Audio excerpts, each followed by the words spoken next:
imani ya Paulo haikuweza kusimamisha dhoruba baharini. Haikuweza kuisimamisha dhoruba kama vile Yesu alisimamisha dhoruba katika bahari. You remember? Jesus, he calmed the sea, the storm of the sea, the stormy sea.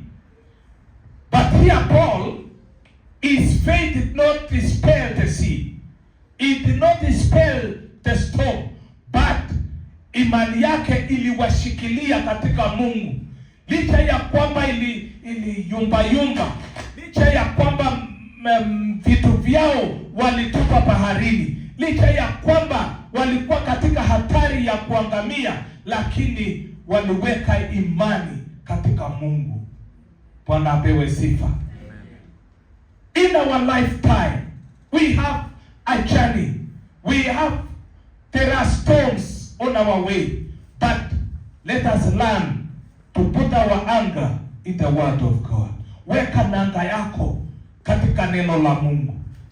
Weka imani yako katika neno la Mungu. Watu hawatakusaidia, watu watakuzungumuza, watu watakuongelea, watu watakukejeli. Hata wale ambao unafikiri ni marafiki wazuri wa kusimama na wewe. Unajua kuna watu wakipita katika machangamoto wanaanza kufikiria nitakimbilia nani anisaidie, nani ataniokoa, nani atanitetea, lakini wanasahau kunaye Mungu atuteteaye. Bwana asifiwe. Your friends may fail you. Even the best ones that you are saying, the best of my friends, wale unashare na wao maneno yako ya siri, hawa ndio watakufunja, watasema siri yako mbele ya watu. Wale watu wanaokuangushanga si watu wa mbali, wale wanaokuangusha ni watu wa karibu sana. Wale mnashinda na wao, wale mnafanya biashara na wao, wale mnashiriki mambo yenu pamoja, they are the very best friends to disown you. Unanisikia? So weka imani yako katika Mungu. Bwana Yesu asifiwe. Amen. Ninakuuliza, wewe unaambianga nani maneno yako? Kama ulikuwa umepata marafiki ya kuwaelezeanga, rudisha maneno yako kutoka kwa marafiki. Angalia Mungu. Amen. Amen. Naye Mungu hata kuaibisha. As God had promised, the ship was shattered on the rocks, but every human reached the shore. Kila mmoja alivuka vizuri. Ukisoma mstari wa 27 na kuteremuka, waling'ang'ana, mwisho wakafika katika shore, na meli ikakonga mwamba na ikafunjika, na hakuna mtu hata mmoja aliyepoteza uhai wake, kama vile neno la Mungu ilikuwa imesema. Bwana asifiwe. Amen. Friends, it is not just a story of enduring a storm, but of how we respond when plans in life fall apart. How do you receive information when things fall apart? Unajua, when things work against your will and your plans, there is how you receive the information about it. Yeah? Si ni kweli?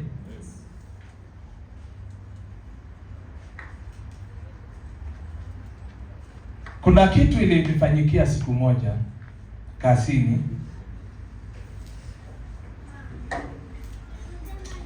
Nili apply kwenda course, na hiyo course ni course ambaye ni ya mwisho Hakuna kosi ingine nikishamaliza hiyo kwa masomo ya serikali. Kwa hivyo nika-apply, nikapewa admission, shule ikani-admit, wakatoa invoice, nikapeana invoice kwa komiti ya masomo, wakapitisha.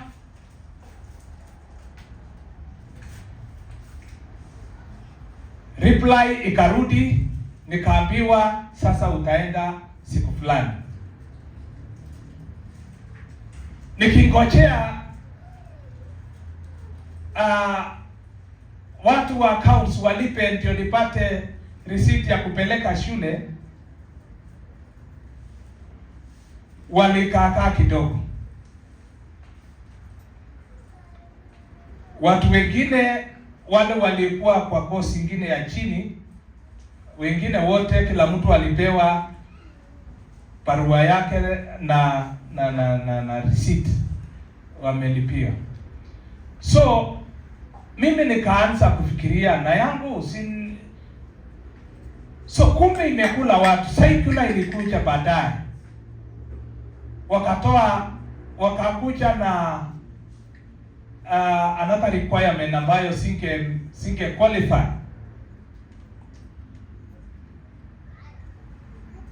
Waliweka qualification ya job group ya juu sana, kwamba imebadilishwa na hao watu kila moja. Sasa hakuna mwenye anaweza kuja kunieleza. Mimi nikawa niko sawa, so kwenda pale kwa nini, kwa HR aniambii chochote. Nikaenda kwa mtu wa accounts, nikauliza ile kosi yangu sijaona mkinipatia receipt, imekuaje? Akaniangalia, na imagine huyo mtu ni very senior, ananiangalia akaniuliza, uchapewa any communication na HR? Kamwambia no, sijapata any communication. Akaniambia anafaa akuambie. Nikamwambia no, just tell me. Akaniambia ABCD. So she tried to tell me, kuangalia nikimwambia how atafeel namna gani, how atapokea hiyo ujumbe namna gani. So nikamwambia that is the only thing. Yes, nikamwambia it is okay. It is okay, no problem. I have no issue with that. Akaniambia better you. Nilikuwa nimeumia kwa roho yangu nikisema sasa nitamwambia nini mchungaji. So kumbe hata yule mwingine aliogopa kunieleza. Hata mkubwa yangu ambaye ni deputy director naye akakosa kuniambia, kwa sababu alijua sasa atapata hii report namna gani. What I'm trying to say is this, that information ambayo unaenda kupata, unaweza kuwa unapanga hii, but the outcome, how do you receive information or message, it is very important. Bwana Yesu asifiwe sana. So kwa hivyo Paulo akawa ametegemea Mungu, na sio kuvumilia tu storm, but how we respond when plans in life fall apart. How you receive the message when things are not good for you, when things are not going on well. Bwana asifiwe sana. How you receive the information is very important. Bwana Yesu asifiwe. Hallelujah.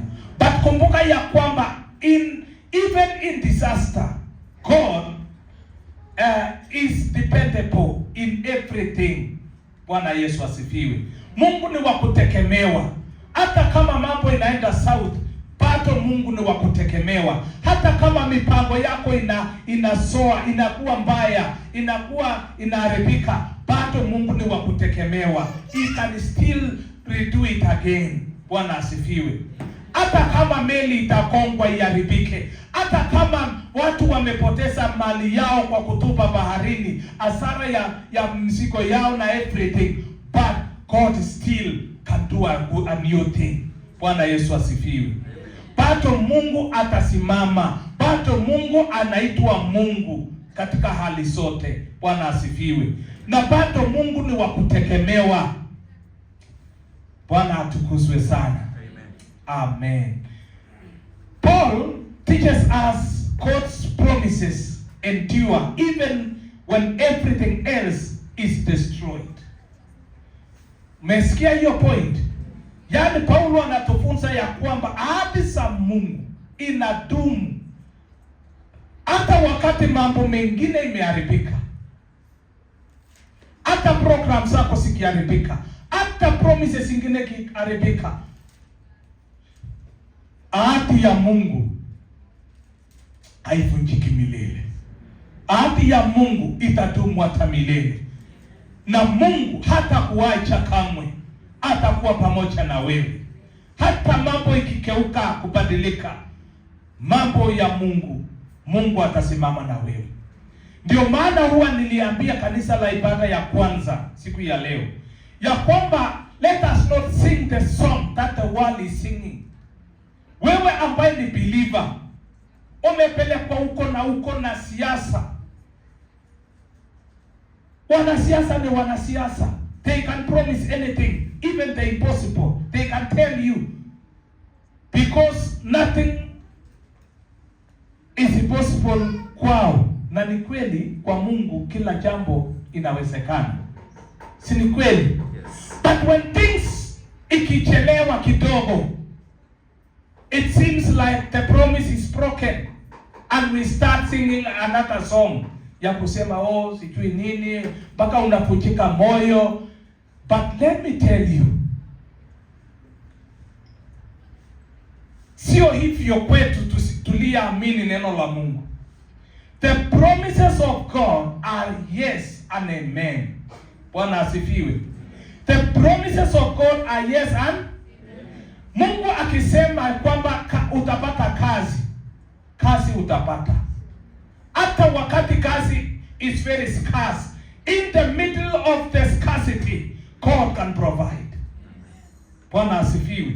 Even when things are not okay, hata kama biashara uchumi imesoroteka kiwango gani, wale wanaoamini neno la Mungu watakula na watashiba na watoto wao wataenda shule, kwa maana God will provide. Bwana asifiwe.